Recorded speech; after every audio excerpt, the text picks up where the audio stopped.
Hi, I'm John Green. Welcome to my salon. This is Mental Floss on YouTube, and this is Hello Kitty in a jar, which we ceremoniously drop at midnight every New Year's Eve. I'm kidding, we don't do that, that would be horrible. But it would be less horrible than some actual dropping things out of the sky on New Year's Eve traditions, which we'll be talking about today.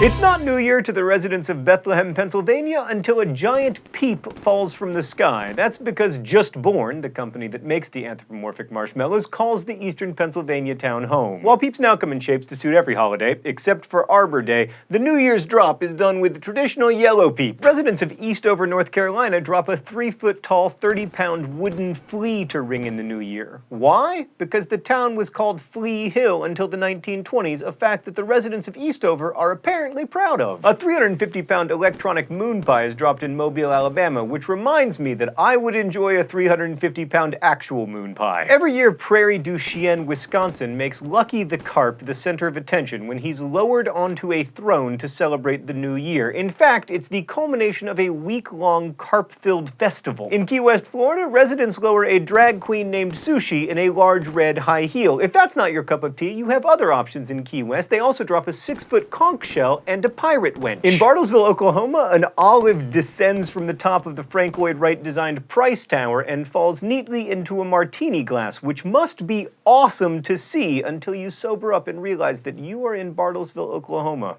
I'm just kidding, residents of Bartlesville. It's a lovely town. I've never actually been there. Panama City Beach, Florida, which I have been to and cannot in good faith recommend, pays homage to the tourist industry that keeps the town hopping by dropping an 800-pound beach ball at midnight. Those who prefer the kind of beach balls that can't kill you can attend the children's drop at 8:30 when hundreds of inflatables are released from overhead nets. That sounds fun! And perfect for me because the last time I saw midnight on New Year's Eve was like 2004. Perhaps you thought Washington, D.C. was the cherry blossom hotspot of the United States, but you are incorrect. It's Macon, Georgia, which boasts way more cherry trees than D.C. does, to the tune of about 300,000 of them in all, and on New Year's Eve they drop a cherry blossom to make sure you don't forget. The Eastport, Maine area has sardine fishing and canning routes, which is why the town drops a sardine to ring in the new year. Eastport also drops a maple leaf as a friendly gesture to their Canadian neighbors across the bay, who of course do not celebrate New Year's, because in Canada, at least to judge from their fashion decisions, it is always 1988.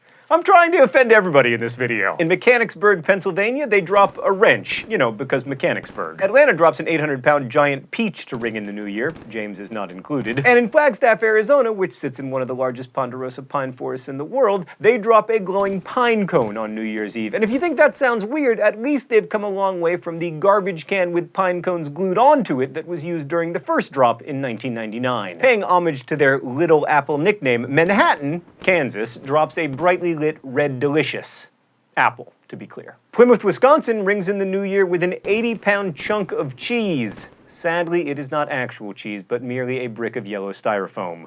What is up with all of this fake food being dropped from the sky? Lebanon, Pennsylvania, home of Lebanon bologna, uses a 150-pound bologna, and a real one, not some fake styrofoam crap like Plymouth, and donates it to a local shelter afterward. As a coal mining town proud of its heritage, Shamokin, Pennsylvania drops a big chunk of coal made out of cardboard, because nothing is real in this world except for bologna. Another town proud of its main industry, the onion-exporting city of St. George's, Bermuda, which drops a bulb big enough to make the whole world cry, if only it were real, which it is not. Gainesville, Georgia, the self-proclaimed poultry capital of the world, sends Chuck the chicken plummeting to the earth at midnight. But fear not, it is, of course, not a real chicken. Chuck the chicken sounds like a male chicken, ergo a rooster.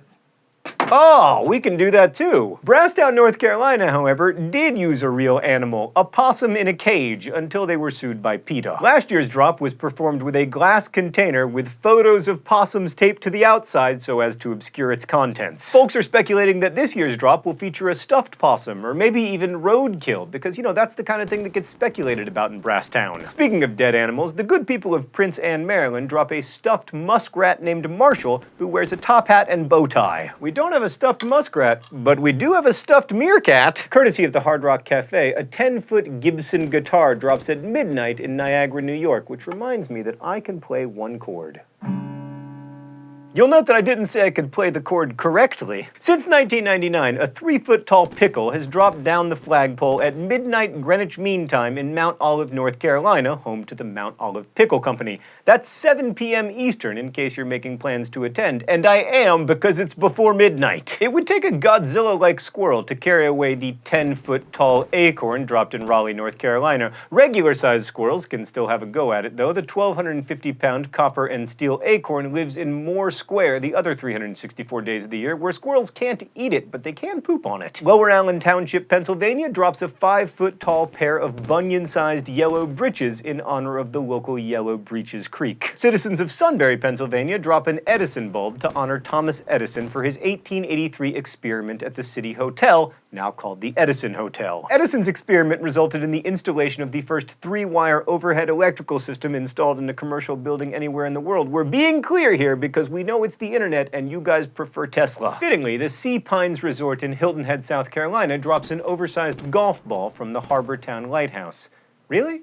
From a lighthouse, a golf ball? Is it a mini golf course? According to the city legend of Show Low, Arizona, the town was named when 2 feuding men decided to draw cards to decide who had to leave town. If you show low, you win, was the game, and the winner turned over the 2 of clubs. This dubious history lesson is the reason that Show Low drops the 2 of clubs every New Year's Eve. The residents of Twin Falls, Idaho would have nothing to do on New Year's Eve if it weren't for the engineering genius of local bar owner Dave Woodhead. Woodhead uses his 1962 Ford Econoline pickup to lower a 2-foot-wide metal ball 80 feet from a grain silo. Are you serious? Of all of these, that is the one I want to see. So about 83 million years ago, a meteorite crashed into what is now Wetumpka, Alabama. To commemorate the occasion, citizens drop a meteorite at midnight on December 31st.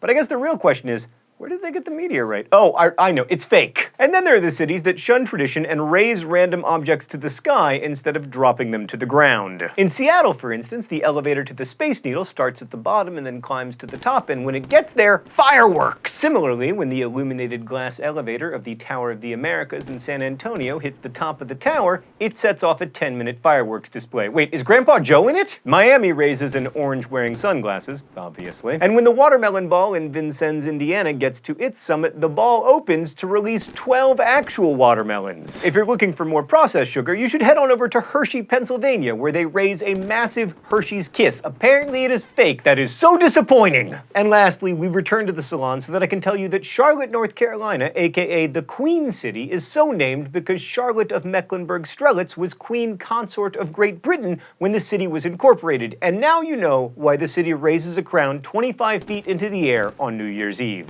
Thanks for watching Mental Floss here on YouTube, which is brought to you with the help of all of these nice people who want to wish you a very happy New Year.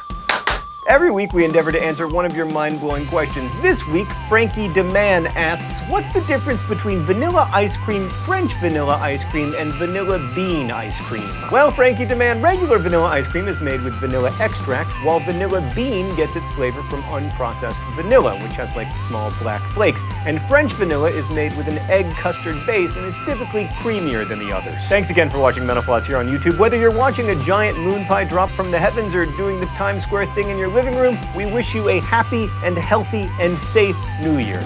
See you next year.